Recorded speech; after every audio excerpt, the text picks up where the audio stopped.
Hello everyone and welcome to my coloring corner. Of course, just as I'm about to start recording, the train comes by, so hopefully it wasn't too loud. Um, Today we are going to continue with our a nice little matchstick mouse floral design. We have a little bit of a background behind him here, so I'm going to do that background as green. So it looks like there's little bits of grass and that behind him.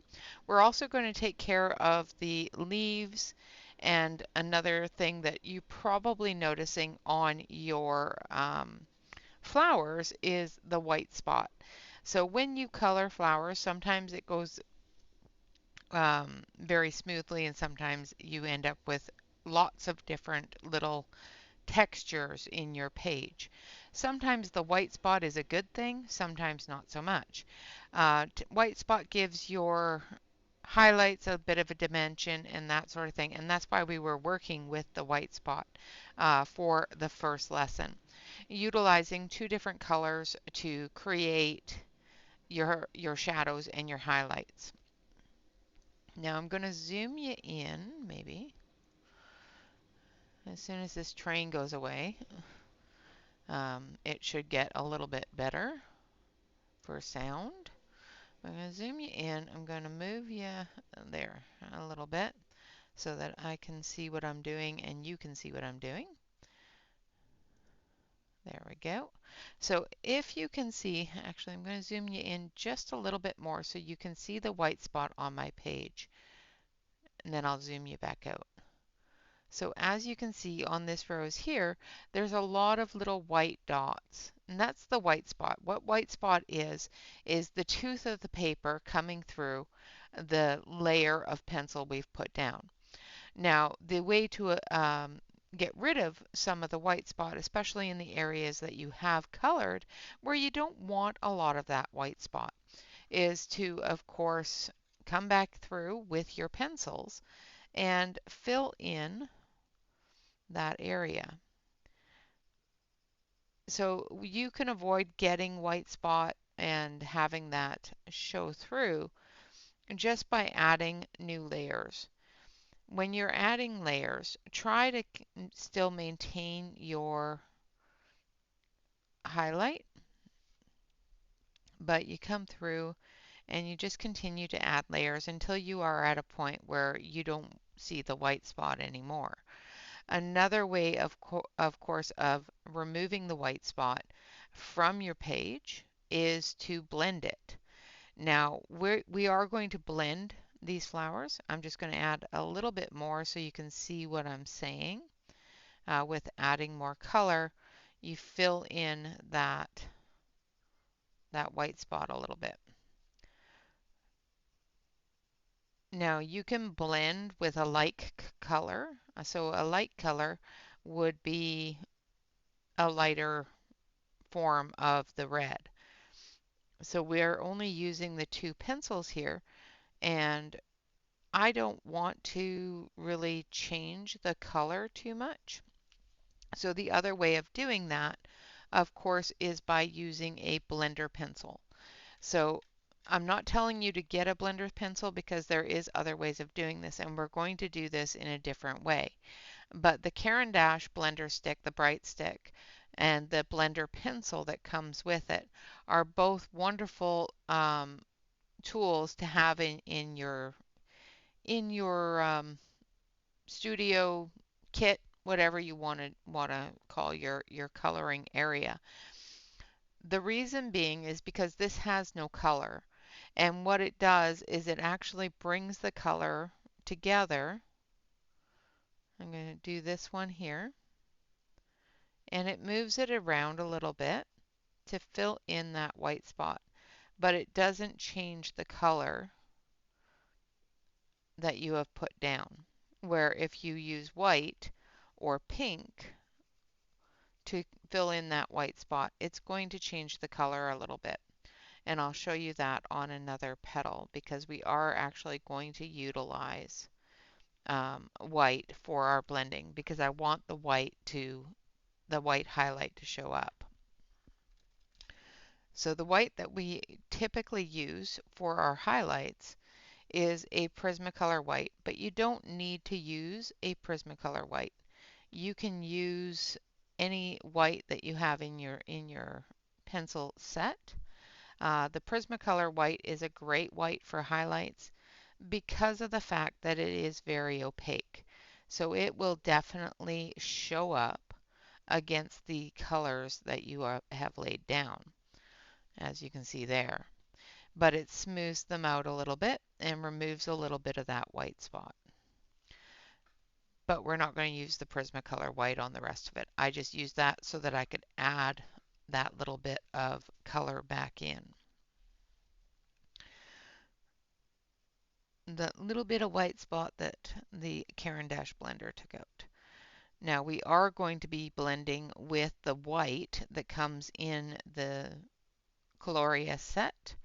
It is a little bit opaque, but it does have a translucency to it. So it will blend the colors into our areas that we want to have it blended into. So what I'm going to do is I'm going to very quickly just fill in some of the white spot here. Make sure that I have the amount of color that I want to put on here, because what we're going to be doing is basically burnishing the page. And what that means is pressing down all of the white spot, all of the tooth of the paper is what we call it. And we're going to be pressing that all down. Once we get it to a point where that's all pressed down, you're going to have a very hard time adding color to it.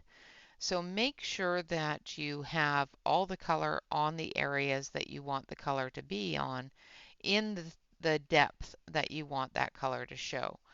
So I want this to be a little bit darker and a little bit brighter in different areas. So I'm adding a little bit more color into those areas to make sure that when I go over it with the white, I don't lose that color. And I'm just using the rose red from the set, which is of course number 628. I will be recreating the swatch chart to include the color names and numbers. But the one thing that I do notice with these lesser expensive pencils is the names tend to rub off. So they're not imprinted into the pencil, they're just printed on the pencil. I have a chemical in my skin that likes to rub off the names and numbers. So if you have that issue as well, it's best to just go by the number at the end of the pencil, because your hands don't touch that.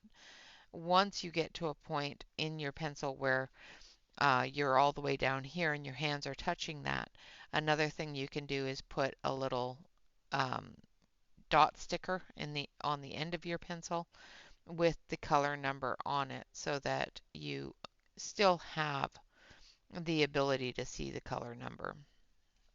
Okay, so I think that's where I want to be with that rose. So I'm going to shove you over here a little bit so you can see exactly what I'm doing. And we've got our Coloria set here, and we have our Coloria white pencil. So as you can see, it is number 100, and it is the white. I'm going to sharpen this. Not too sharp though. I want a fairly dull point. Make sure that you sharpen it and remove any color that you may have put on there from the previous time that you used the pencil. I have, sometimes I get lazy and I don't do that. So I'm just going to sharpen off that little bit of color that was on there. Make sure it's gone. And still maintain a fairly dull point.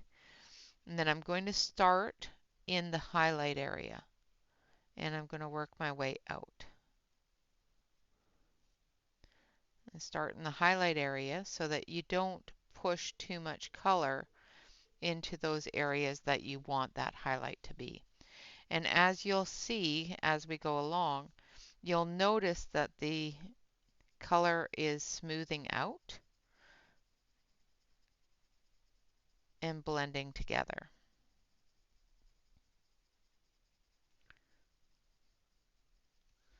and you don't have that white dotting still in your picture. I'm not going to do all of the roses. I'll do the rest of them off camera. But I wanted to show you how to do this because I did have a couple of people say that it didn't go down as smoothly as mine did. However, mine didn't go down as smoothly as you thought because I do have a lot of that white spot in there. And sometimes you need to embrace the white spot and have that white spot present. But if you don't like that white spot, there is a way of removing it without compromising the coloring of the page. Again, go into the light area first and move out into the darker areas.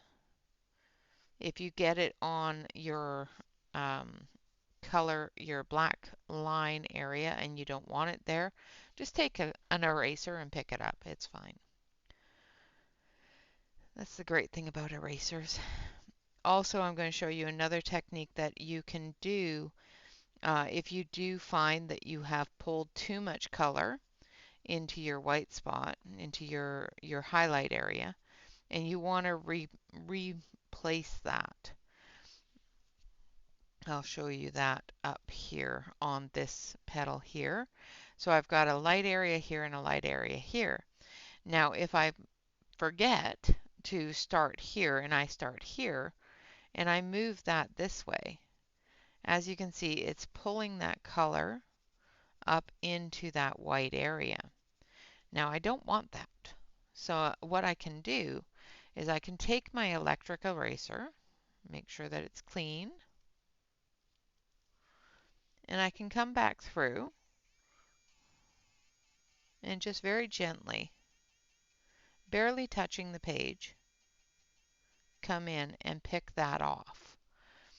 And basically what that does is it just removes the pencil layer from your colored area so that it replaces that highlight. So if you do accidentally or forgetfully, because I do it all the time forgetfully, it's not an accident, it's just I forgot to do it the right way. Um, you can easily correct that with either the pencil eraser or your electric eraser. If it's just a small area, I will normally go in with the pencil eraser just to give it a little bit of a highlight and to replace the highlight that I may have covered up. Now, if I find that I don't have enough highlight in an area, so for example, this petal here, I don't particularly like where that highlight is. I can cover that highlight up a little bit and come back in with my pencil eraser if I know where it is. Of course, my desk is a complete mess, but here it is. So I can come back in with my pencil eraser, put this here, and bring it all the way across. I'm also going to erase the color that I just put on that black there, like so. And then you can come back in with your white. Now make sure that you have a brush handy to make sure that you, hold on one moment. Alexa, stop. For some reason, Alexa really decided that she wanted to talk about something. But make sure that you have a brush handy that you can easily move the little bits of pigment that come off your pencil as well as your pencil eraser shavings so that they don't get in your way. You don't end up pressing them into your page, that sort of thing. Now I want this to smooth out just a little bit and just move that line. I've got a bit of a harsh line there, so I just wanted to move that line a little bit. So I went into the dark first, and now that I've got that line moved, I'm going to come into the light first, and then I'm going to go into the dark and smooth that out.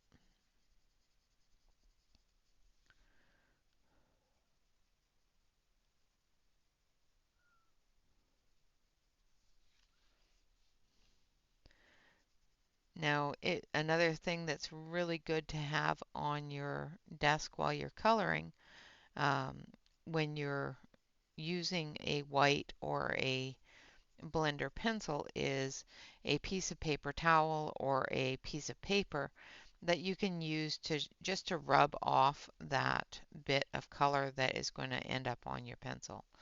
The reason for that is because when you come into a different area, you don't want that color on your pencil. You know, you don't want that red to be on your pencil when you're going into something that's like yellow because, yeah, it will happen.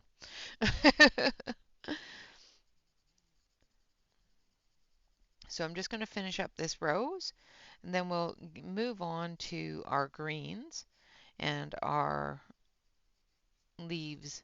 We're going to do a very basic green background for the grass, and then we're going to actually get a little bit more in depth with the leaves of the plants as well as our little friend. So as you can see, a lot of the white spot that was there before is no longer there. However, I'm still maintaining that highlight and the shadow in each petal. And basically all I'm doing is I'm taking this pencil and knocking down or flattening out that tooth of the paper, as we call it, so that when it's all done, you don't see that tooth come through anymore. The only thing is this is a final step. You will not want to do this step before you are finished the page. The reason I always leave this step for the last is because sometimes you will notice that there's not enough color somewhere, or there's too much color somewhere and you want to knock that back a little bit. And in order to do that, you need to be able to have the tooth of the page. When you do this, basically what you're doing is you're removing the ability to add much more pencil. Now you can still add a little bit, like for example, I want to add just a little touch here. But as you can see, it's not going in very dark where I've taken out that tooth.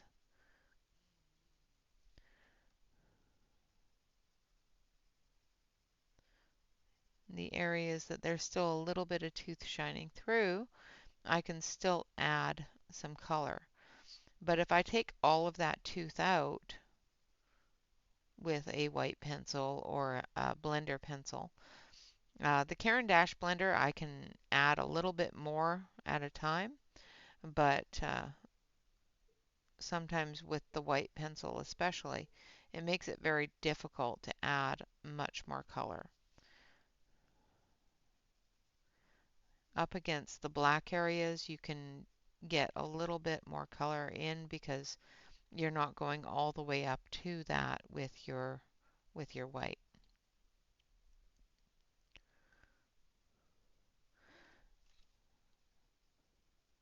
Like so. And like I said, you know, you can add a little bit more color, but you're not going to be able to get the full saturation that you would want to get if you didn't add that white. All right, so let's get going on the background here. I'm going to zoom you back out so that we can get going on the green areas. So as you can see, our little mouse fellow and our flowers are prominent. Those are up in the front. The grass is further behind.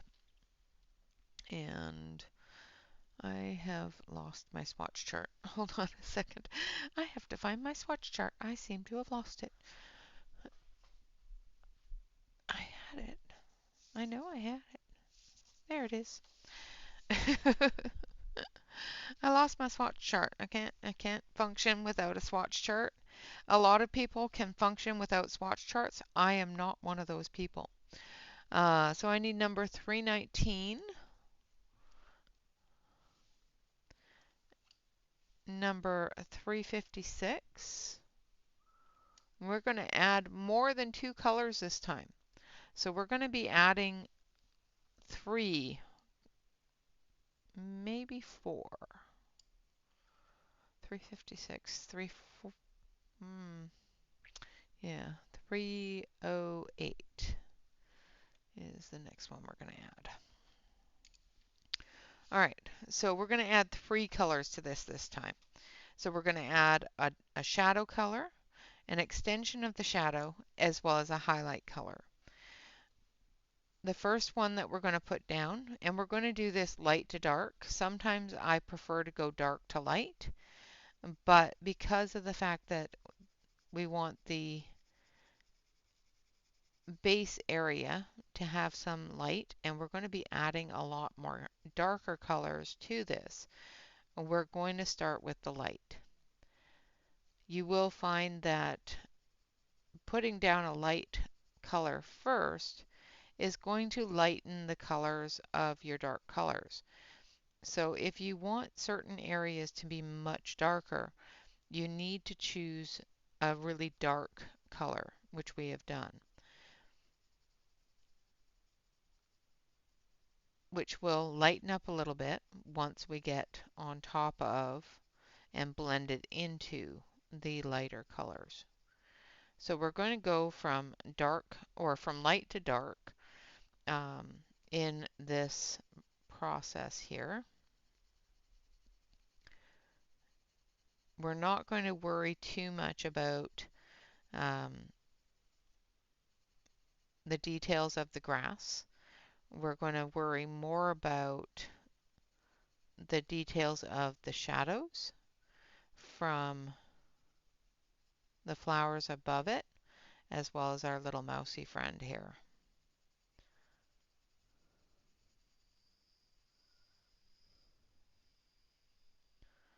And down here, as well as down here. All of this area here that you see in between the leaves, flowers, and background area. All of these areas are going to be shadowed. There's going to be very few areas that are going to be up in the highlight because of the fact that all of these things are above the grass. And when things are above an area, you get a larger shadow. All right, so the next color I'm going in with is Pear, which is number 308. The first color I used was soft green, which is 319. And then we're going to go in with Pear. Now, Pear is a dirty green. It's got a little tiny bit of a brown tone to it.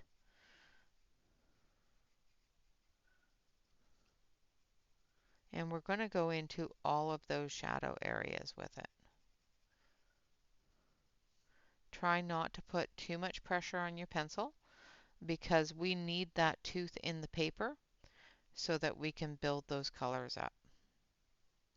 So this is the next step in learning how to work a little bit more detail into your page with more color. I have some new books as well, and we'll be working in those for some of the newer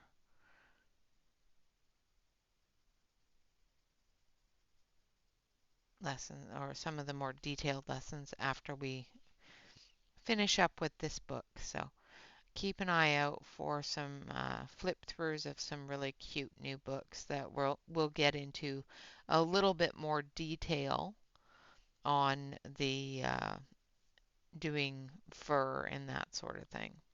I'm not going to get into that too much with these startup videos because in the beginning, when I first started coloring, I did not know how to do fur.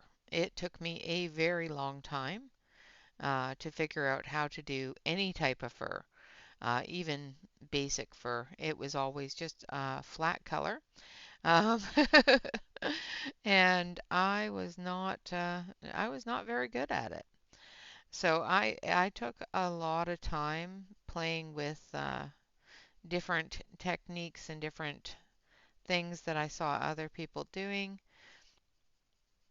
to figure out how to do a fur coat.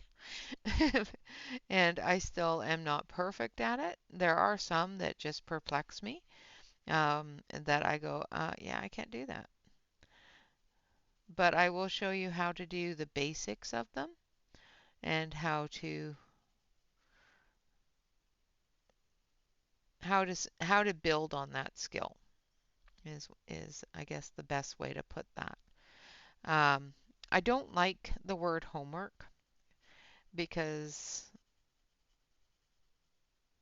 um, I'm not a professor, you know. um, I understand that I know that these are helpful tutorial classes, but I don't like the word homework.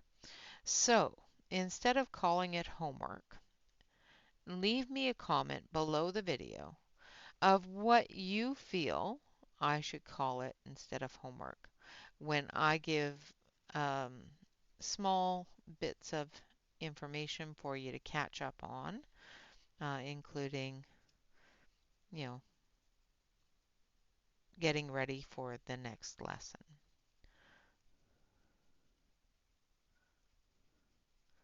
All right, so I'm just going to finish up with this color. We're not going to do all of it with the darker color. I will show you the basic area, so I'll show you the center area here because it has the most area to be shadowed. And then we'll move on to um, another piece. So with this, you can see that this is centered. So all of the light areas are at the top of the flower. So everything under the flower is going to have a shadow.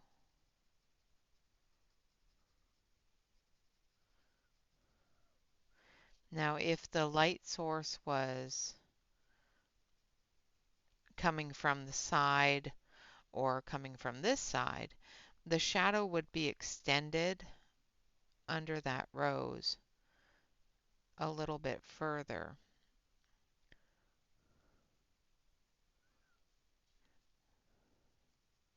Now, for example, this one here, it's up this way a little bit. So the shadow behind this one is actually going to be behind it. So right up close to the rose is going to be darker, and up through here is going to be darker, like so. This area here is going to be darker.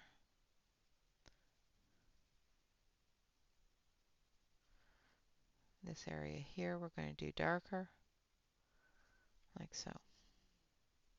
Now this area, we've got the shadow from this petal, as well as the shadow right up close to it from the stem, because it is further behind this rose here. We're not going to put a heavy shadow behind it. And what we're doing is we're just building that color up, giving our dimension to the page. So it doesn't look like it's flat on the ground, that the mouse is sitting up with the, or standing up, I guess, with the card as well as the roses.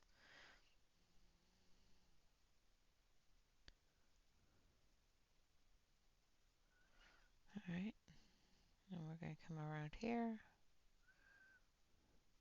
Now the areas where there's a lot of movement, a lot of different parts covering it, you're going to have a little bit of a thicker shadow area because you've got shadows intermingling with other shadows.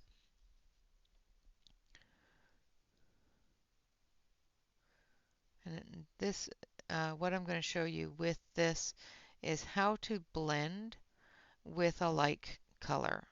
So we're going to remove the tooth of the page in this area after we get all the colors on with a like color. So we're going to take that lightest color that we put down and we're going to put a little more pressure on the pencil and we're going to move that color around, mixing all the colors together and blending them into one area, one color. I can't leave well enough alone, so I'm just going to finish this area here. I have issues with not finishing what I'm starting. Um, it makes me nervous to not do it. So um, I do find that if I start an area or I start a color, I do have a very hard time not finishing it and filling it in. So we're just going to fill in a little bit of this. Okay, I'm going to put the pencil down. The next color that we're going to use, because we are going to actually add a fourth color, we're going to add number 323, I think. Yeah. Mm, yeah. Yeah. We're going to add number 323 um, to the little flicks of grass that are showing there, just to darken them up just a little bit with a bright green so that when we go over it with our light green, we're not going to have an issue putting that color down later. So we're going to go in here and we're just going to fill that in. We're not going to do a whole lot of flickies. We're just going to fill in that area so that when we go over it, it still shows that area as a little bit brighter, a little bit more prominent. Now I could show you how to flick each individual blade of grass, but this picture really doesn't call for it because of the fact that there's so many different shadows that are going to be under the area. So I think that's it for all the little blades of grass. All right, so now what we're going to do is we're going to take our original color, so the soft green number 319, and we're going to work in this center area. I haven't finished the um,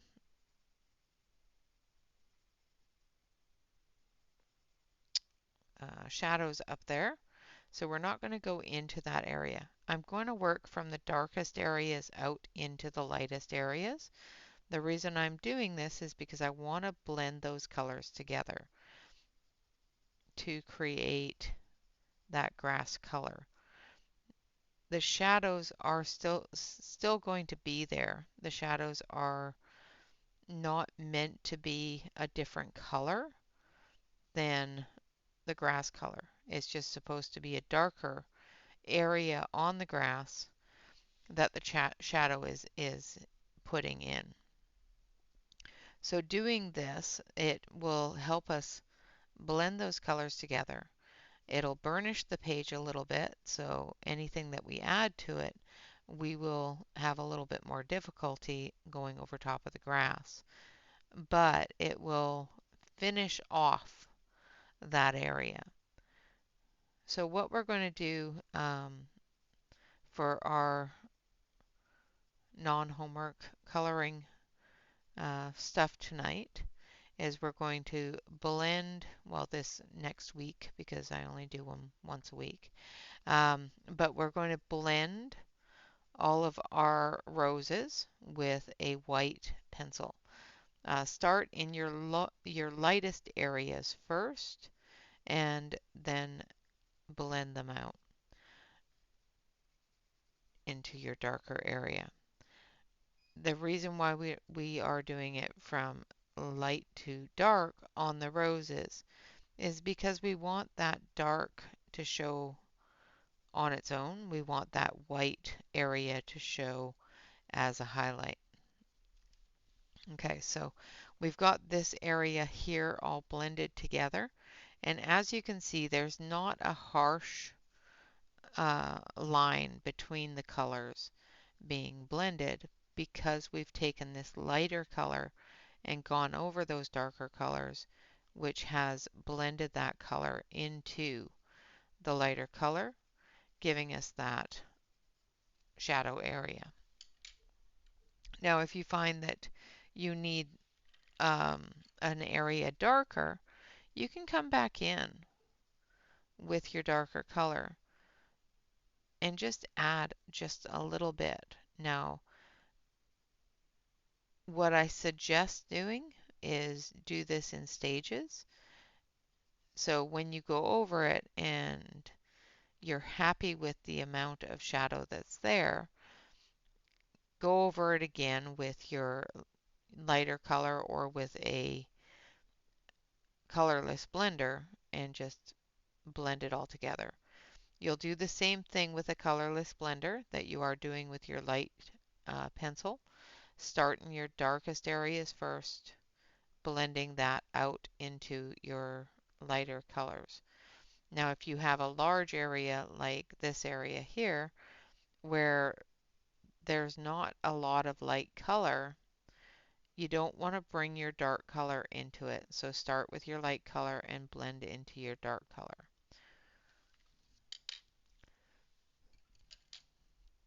Okay, so then we're going to take our lightest color again, and we're just going to finish that off. I added a little tiny bit of the darker color for the shadow, just in that little area there because I wanted that shadow to be a little bit more prominent.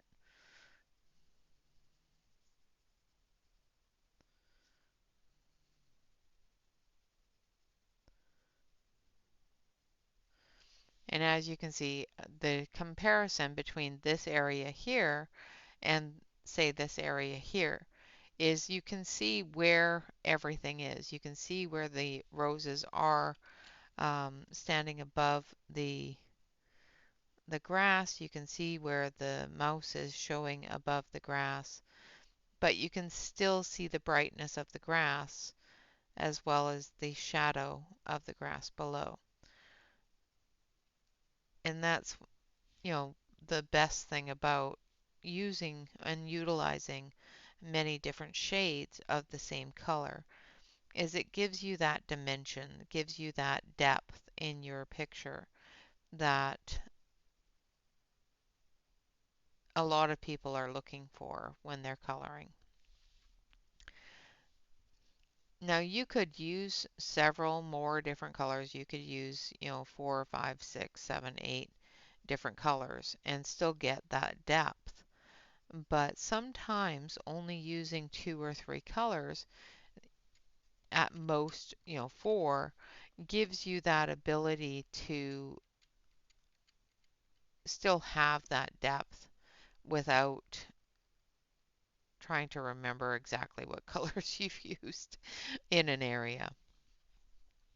All right, so now we're going to do the leaves. And this is where we're going to start adding highlight, or not even highlight colors, but complementary colors to an area. So our leaves for our roses here, we're going to start with the light soft green, the same as we did on the grass.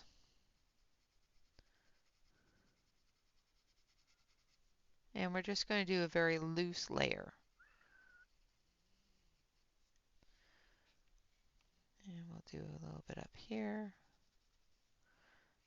Now, as you will probably notice, because I haven't blended this area in or done any of the background shadows, the leaves are blending right in, which they won't after we're done. Now, if you have ever gone out and looked at the leaves of a rose bush or looked at the leaves of your roses when they come to the house, you'll notice that rose bush leaves have so many different colors in them that it's almost mind-blowing how many colors are actually in them. But we're not going to add that many colors. We are going to add a red, which is a good color that a lot of rose leaves have, especially on older rose bushes. You'll see a red in there. We're also going to add, so that red was the rose red. Now we're going to add the matcha, which is number 323. And we're going to blend into that red, dragging it down. And what this is going to do is it's going to darken that red a little bit and give us that leaf color of, of red. Not a bright red like the rose color, but the color of red that you want on your leaves. And then we're going to take our forest green, which is 356, and we're going to put in our shadow area. So what the shadow area on a leaf is where it's bending, where it's moving. These don't have a lot of bend in them, but they do have a movement of the leaf curling down a little bit. So you have a little bit of distance between here and here where it's curling down. So we're going to put a shadow area down here, and we're going to fill in the veins of the leaf. And then we're going to come back with our soft green, and we're just going to blend that all together like so. Now we're going to do the same thing up here. I'm going to take that red. We're just going to add a little bit of it into different areas. Then we're going to take our matcha, and we're just going to come off of it, blending that red into the lighter green.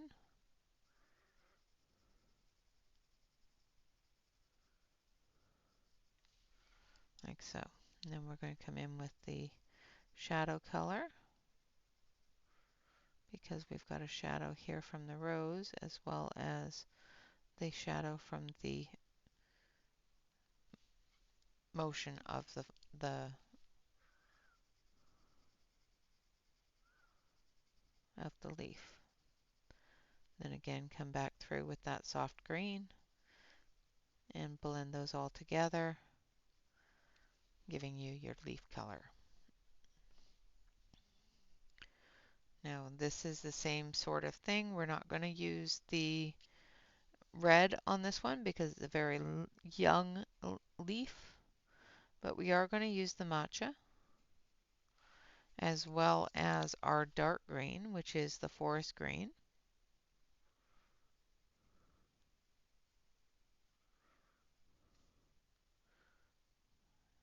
Like so.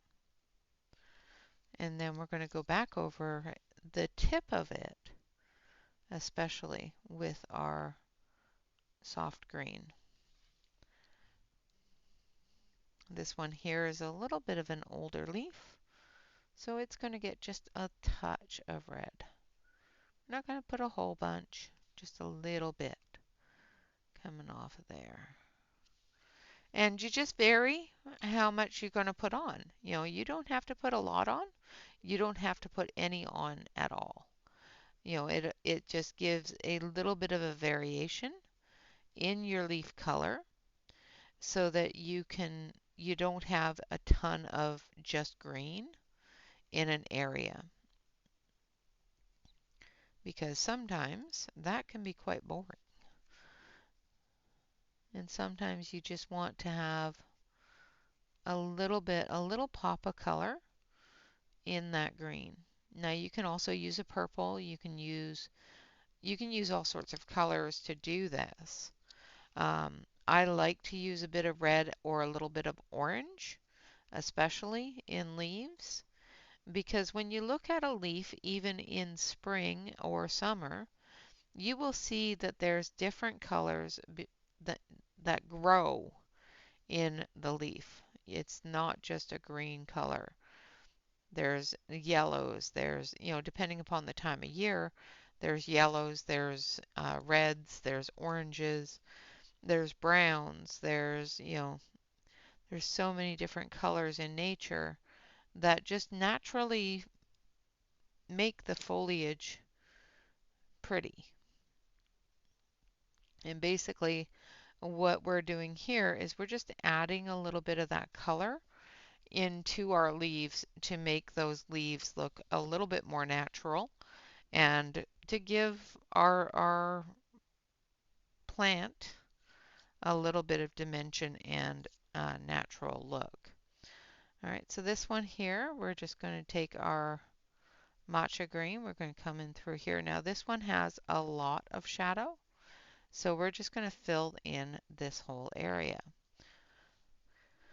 Then we're going to take our dark green, which is the forest green, and we're going to actually pretty much cover the majority of this leaf with the darker colors because of the fact that it is behind this flower as well as this flower. We want to make sure that those shadows are in there, that that leaf is not bright and vibrant in the sun because it's going to be hidden, the majority of it, um, from view, from the light source view. You can still see the leaf, but the light source itself is going to be less on that leaf than it would be on, say, this leaf here that is up front, or this leaf here. So that is going to be your next assignment, is to finish the leaves and the grass. Basically, what your assignment is going to be is to finish the page. Um, we're going to finish all of the bits and pieces of the page so that you can finish the page quite easily. Now, this is the stem of the rose bud.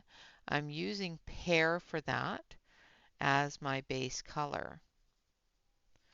And we're going to come in with the forest green.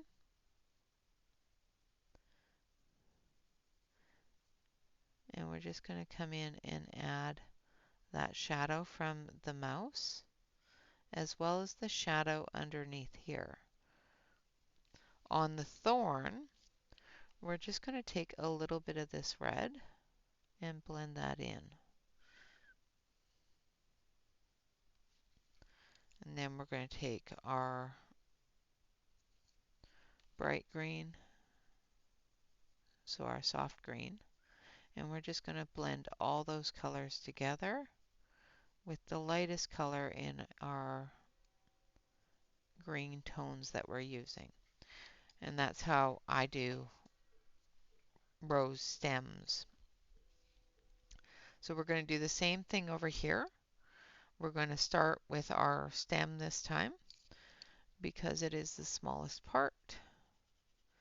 Now this part here is going to have a lot of shadow, so I'm not too concerned on putting a really light color on it. So I have based the entire thing with a fairly heavy coating of that medium tone. And then we're going to come through and we're going to put in the shadows.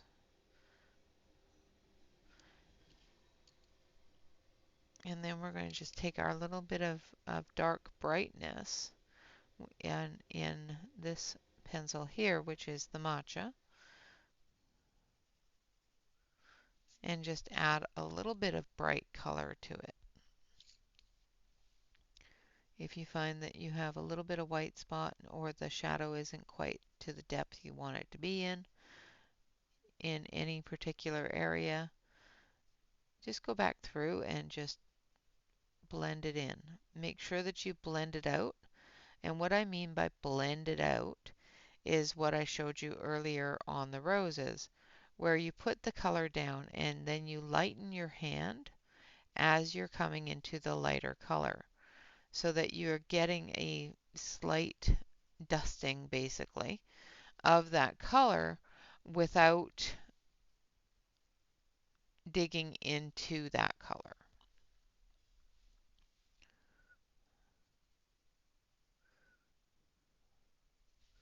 All right, so I want that area to be fairly shadowed, so I'm going in with the pear and the forest green, and we're just going to fill that in.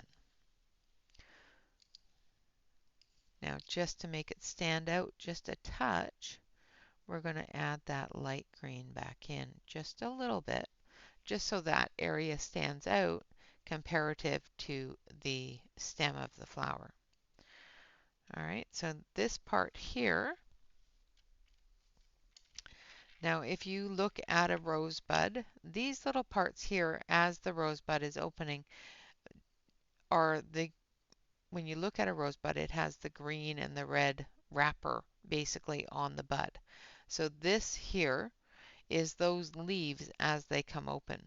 So they're going to have a little bit of red on them as well as some greens. So we're going to start with our red down here at the base,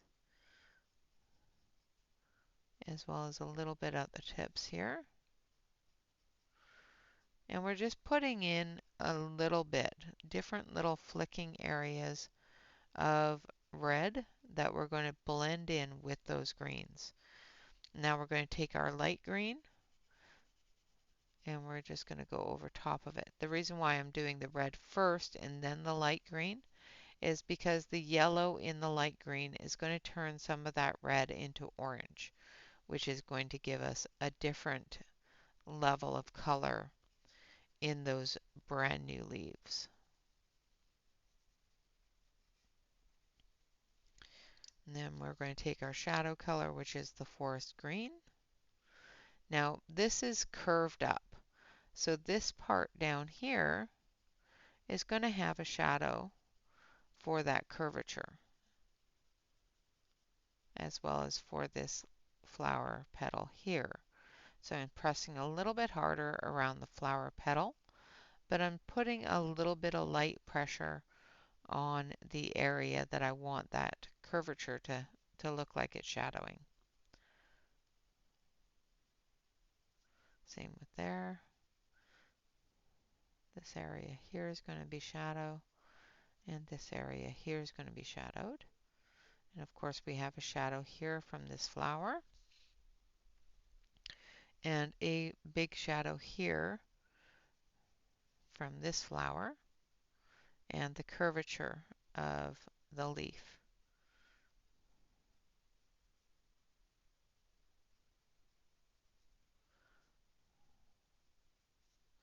Like that. And we're just going to come in here. And then we're going to use this one here again, which is pear. And we're just going to go over top of the dark green area, blending those colors together, filling in that shadow area with a little bit of a lighter color, but not a whole lot. And then we'll take our lightest color and we'll reestablish that little bit of highlight that's in there. And that's how to do those leaves. All right, so now for our mouse, I want to do his hat in a brown tone, so I'm going to use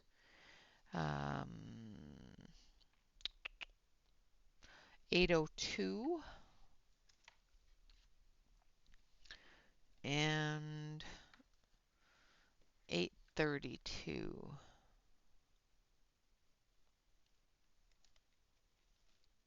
I think. Yeah, if I can locate it here because I didn't put things back the way I should have. Oopsie. Where is 830? There it is. I think that's what I want. Yeah. All right. And we're also going to use 847 for our dark areas. So our heavy shadow areas like under the brim of his hat, up here and down here, we're going to use a darker brown. So the first brown that we're going to start with is 802, which is honey.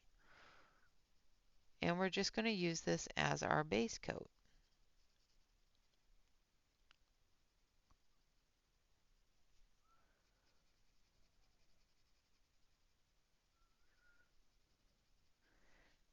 Now, if you don't have these pencils and you're using a different set of pencils, um, every set of pencils has their own issues, capabilities, different ways that you need to use them. So if you're not following with these pencils and you're finding that you have a lot of white spot or you have a lot of buildup and not enough blendability, you have to change the way that you're pressing on the pencil. If you have a lot of white spot, when you finish the area, not before you finish the area, but when you finish the area, make sure that you put a little bit more pressure with the lighter color to finish that area off. If you are finding that you don't have enough ability to add 4 or 5 colors to an area, it means that you're pressing too hard. So lift your hand a little bit, lighten up. Even if you have to come back here and lighten that grip a little bit, do that to bring that ability to lighten your hand a little bit up. Basically what you're doing if you're finding that you aren't able to get any more color on your page, basically what you've done is you've taken all of the grippy part of the page out with your heavy hand. And what I mean by grippy part is the part of the paper that holds on to the color that you're filling with the color. When you put too much pressure on, it mashes all of that grippy part of the page down, which we in the industry call tooth um, or white spot. And if you put too much pressure on, you'll find that the next color that you need to use isn't going to work. The next lesson we're going to do is actually going to address how to color if you have a heavy hand and you know you have a heavy hand and it's not something that you have a lot of control of. Because absolutely there are many different reasons why somebody with a heavy hand doesn't have the ability to lift their hand, doesn't have the ability to control that heaviness in their grip. And there is techniques to color where you don't have to worry too much about that. So I went in with the honey. I then went in with the sienna brown, which is 832. I'm now putting in the shadows with the espresso, which is number 847.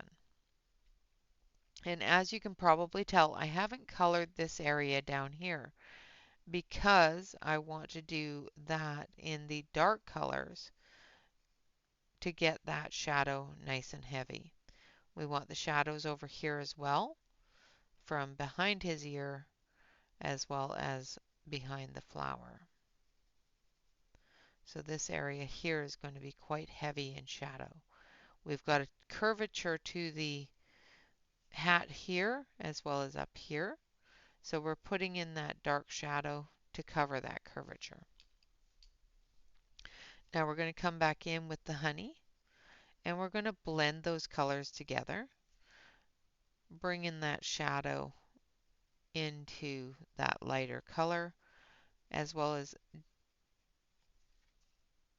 feathering out and blending together the edges of the lighter colors into the darker color so that you don't have any heavy lines. Now, this is the point on this part of the hat where if you are coloring lightly, that you can add a little more pressure and burnish that page a little bit. Unless you don't feel that you have enough color down in that area. I feel there's enough color down for me, so I'm just pushing a little bit harder and burnishing that area so that I'm not going to get that white spot back. So we're just going to finish that up. Now for the under part of the brim here, I'm going to start with sienna brown. And sienna brown is going to be our light color because this is an area that is mostly shadowed from both the hat as well as the mouse. We're going to use the sienna brown as our lightest color. And then we're going to come in with the espresso. And this is going to be our shadow. So our shadow, of course, comes up here all the way to where the mouse is. And lightly bring it up into there. And then we can come back with that sienna and fill in any of the white spot that is still there. You can continue to add the darker colors and until you get to a point where you're happy with the amount of shadow that you have there, amount of definition away from the mouse's face. All right, so now for our little mousy fella, we are going to do him in grays, and we're going to do a technique that is edge to edge. So we're going to use, this is one of the ways that I suggest people that have a heavier hand um, color because of the fact that it does give you the ability to um, not have to go over top continually of the other colors. So we're going to start with our darkest color and we're going to bring it out for our shadow. So our darkest color is charcoal, which is 977. And we're going to bring that down. We're going to do all of our shadow areas. Now, I don't have a naturally heavy hand, so I can't judge how heavy of a hand you have. So if you have an extremely heavy hand, don't try not to. It's hard to say don't because it's really hard for some people not to. But when you start coming down out from underneath your shadow, try to not push as hard. If you do, don't worry about it. But you just extend that shadow down and into under the rose there, as well as into this area here. This area here is going to be a different color than the area where all the little bits are. Now we've got a dimension here, so we're going to put some shadow there. We've got a dimension here for his little arm and here for the side of his face. We're also going to do his little ears, and we're going to put the shadows there.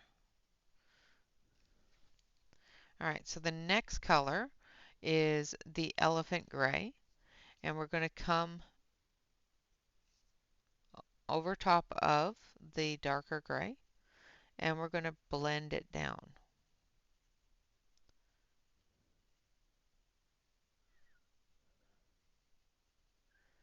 Now, if you've put a heavy hand down, you're going to find that the lighter gray doesn't do a lot on top of the darker gray, which is fine. As long as it blends down into the edges, it will give you the effect of that shadow blending down into a lighter area. Now this area here, there's a lot more shadow because of the plant, because of the curvature of the face, because of the curvature of the arm. So we're not going to worry about putting too much of our light color in this area. But when we come up through here, we're going to be adding a lot more of that light color. So I'm just going to come up through here with the medium color giving us that shadow area. So under his face, where that edge is, and you just push a little bit harder and it'll give you that shadow. Come around his eyes and just give a little bit of dimension to that area. And then the next one that we're going to use is light gray, which is 909. And we're just going to come in. Again, going over top of that medium area that we just put down, the elephant gray. And we're going to bring that light gray into it and blend it out. So basically what you're doing is you're just putting each color right after each other. You can either put it right on top of each other and blend it out, or you can go one on one. Like for example, we've got the dark gray there. We can take our elephant gray and we can come down and stop right where the dark gray starts.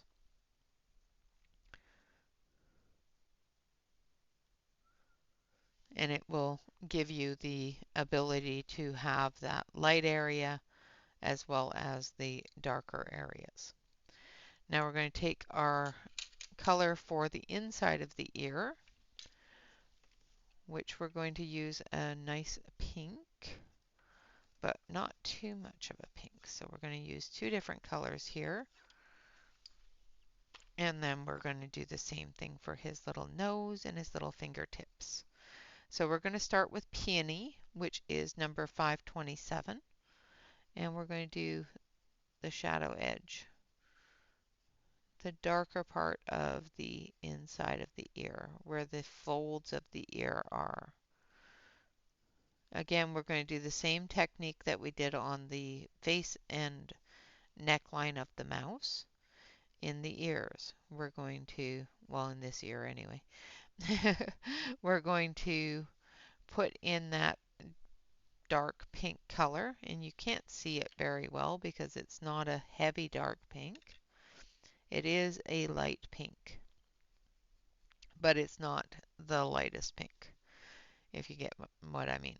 Now we're going to go with creamy beige, which is number 112, and we're going to extend that out.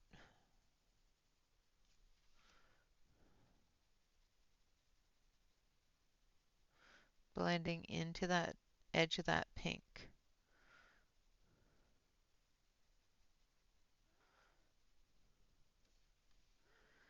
And bringing that color all the way out to the edge of his ear.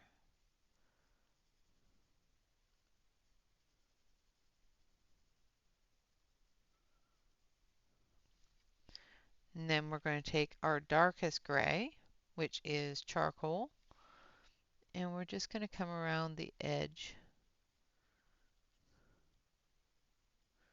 of his ear here, especially down here where it turns in a little bit. And we're just going to put that gray color into his ear a little bit. And you can take a little bit of the light gray and just blend that in.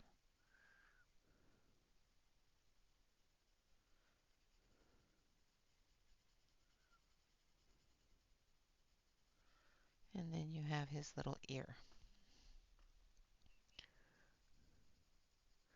Just going to blend some of that light gray into it, which will take out a little bit of that yellowish color from the light cream color. Feel that we need a little bit more pink. And you can build color like this. You can just continually go back and forth and build that color up. You don't have to just put down one layer and say, okay, I've got that done. You can easily build that color up, build up the different layers, and still have a good depth to your page.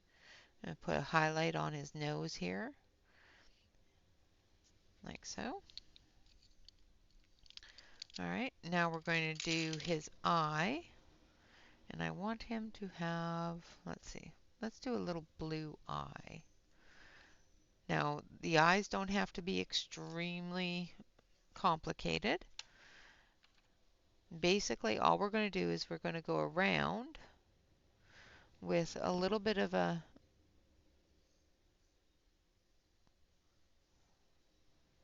arch around what the artist has already put there.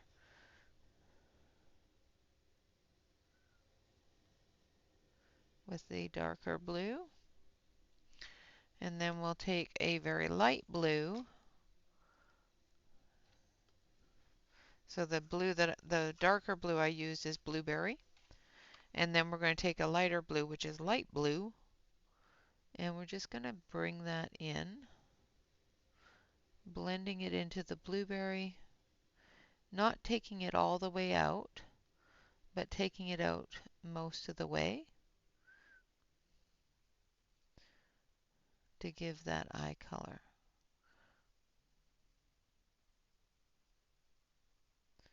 Now, if you wanted to, you can just very lightly, with a very light hand, bring that out a little bit, like so. But try to keep your hand fairly light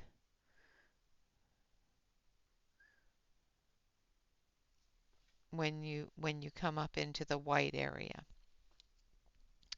And then we have his highlights for his eyes. You can do this with your Prismacolor white or with a gel pen.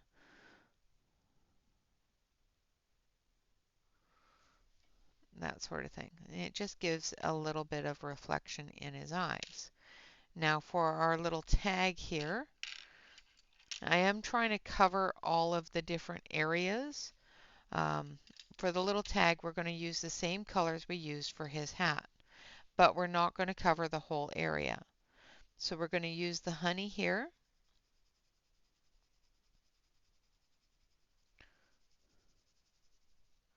Under his fingers. And I'll come back through with the pink for his fingers because I forgot.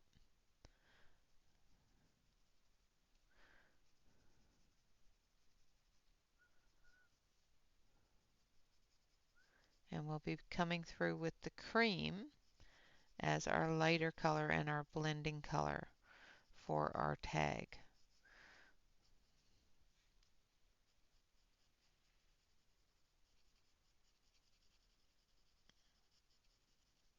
So I'm just getting to the edges here, just feathering that in. Sort of like parchment paper, trying to get that parchment look. All right, and then we're going to take our darker color, which is espresso, and we're just going to come in with those shadows.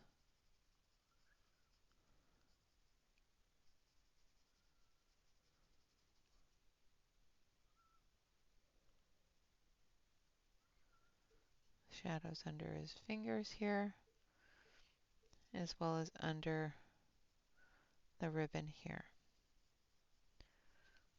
And then we're going to come in with our creamy beige.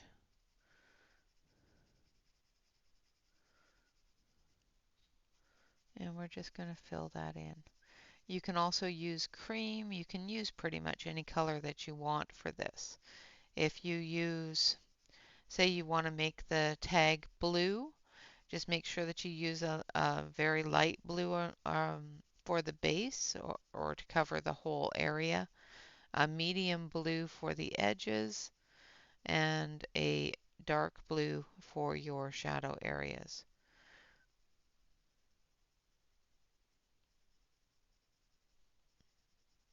And of course the ribbon we're going to do in red. So we're actually going to do that the same way that we did the roses with our red pencil, but we're just going to change it up just a little bit. We're going to add that third color. So we're actually going to take our pink. So this is Peony Pink 527, and we are going to base coat our ribbon. So base coating is just covering the area all the way through with a coating of a lighter color. And what this does is it gives us that color to work on the same way that we did with the background and the roses. Now, I'm trying to decide. I think this, no, I think it's the ribbon. We're going to color this as the ribbon, just saying, because it kind of attaches to the ribbon. Now we're going to take our reds. So we're going to take our rose red as well as our raspberry. We're going to start with our rose red. So we're going from light to dark here. So we're starting with the pink, going into our rose red, and then we'll put into the raspberry for our shadow, heavy shadow areas.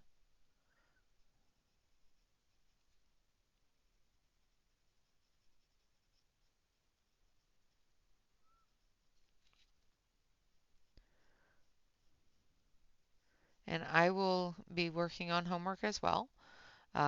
So I will be finishing off the blending of the roses, the filling in of the background, and that sort of thing.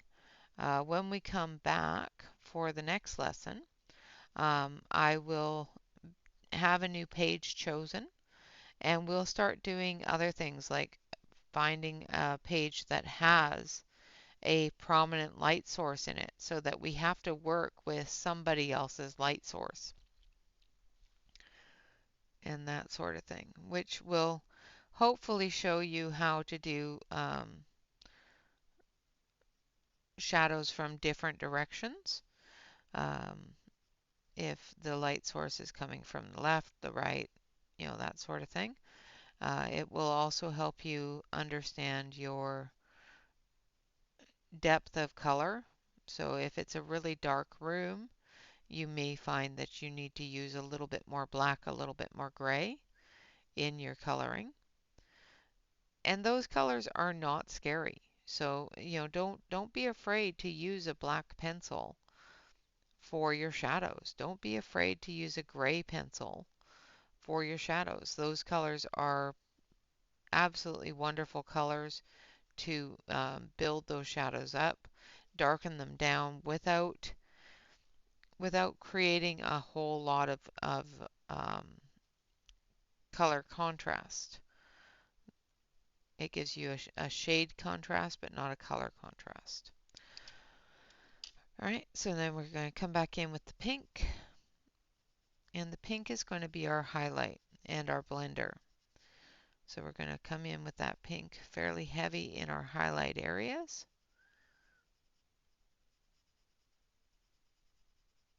And create that finished area. I'm going to zoom you out so you can see it a little bit better all together without me shoving it across the desk. All right, so there is all of the parts to our little mouse completed. We have burnished and blended our rose using our white pencil. We have laid down our background using a various amount of greens, um, both for shadow as well as highlight. Then we went through and we blended with a light color so that we could remove the white spot that we had built into our roses. Did the same thing with his hat. We did a end-to-end coloring for people that are heavier handed, how to put down those colors and still have them come together as one. There, we've done our little tag as well as used a light color for our base, a like, L-I-K-E, not light, a like color for our base and our blend to bring those colors together but still give us a highlight color. And that is the basics, the starting point of pretty much any page that you want to color. The shadows, the different color blends, the different layers that you would add to accomplish what you want to accomplish. Again, if you put down something you don't like, for example, this area here, I've added white to the black. I don't like it there, so I'm just erasing it. You can erase things. Don't be afraid to erase. When you do erase things, sometimes, especially if you've already blended that area in and burnished it, sometimes going over it with an eraser will give you the ability to add more color there. So if you find that you have burnished an area too much, but you still want a little bit of a different color there, just go over it a little tiny bit with your eraser and bring some of that tooth back for you. All right, so I think that is it for today. Yeah, this video is a little bit longer than normal. We will try to maintain our tutorial videos to approximately an hour, but sometimes, yeah, sometimes we want to get things done, and we end up going a little bit longer. I'm just using that creamy beige for his little fingertips, like so. I'm going to even add a little bit of pink just to make his little fingertips stand out. All right, so I'm going to zoom you out so you can see him all together in a less of a up close and personal view. And like I said, the rest of the roses I will finish the same as this. Your homework is to finish the page. So go through the video very slowly. Start and stop as you need, but finish the page. I am actually going to be posting a album on my Facebook group, which the link is below the video. So I'll be posting an album in the Facebook group for these tutorials so that you have a place to post your finished images. I will post mine there as well So please feel free to post them in there so that I can see your accomplishments, because um, that's what makes doing this for me um, enjoyable. Because I love being able to show you that even if you have the least expensive set of pencils that are available, even if you have nothing but a coloring book, um, and you're brand new to the coloring hobby, um, you can build on those products and create something quite simply and quite beautifully. All right, guys, with that, I would like to say thank you all very much for watching. I hope you have enjoyed this video. I hope that it has been very helpful. Please leave a comment below the video on what you would rather me call um, homework instead of homework. Really don't like calling it homework. I'm not a professor. Um, but I know that one person calls it rose work, but we're not always going to be working with roses. So it's a fantastic name to call it, but it's not going to apply to every page. All right, guys. With that, always remember to like, comment, and subscribe to any YouTube artist that you enjoy. We have so many in the community that are absolutely phenomenal. And of course, always remember to relax, color, and stay safe, everyone. Until next time, bye bye for now.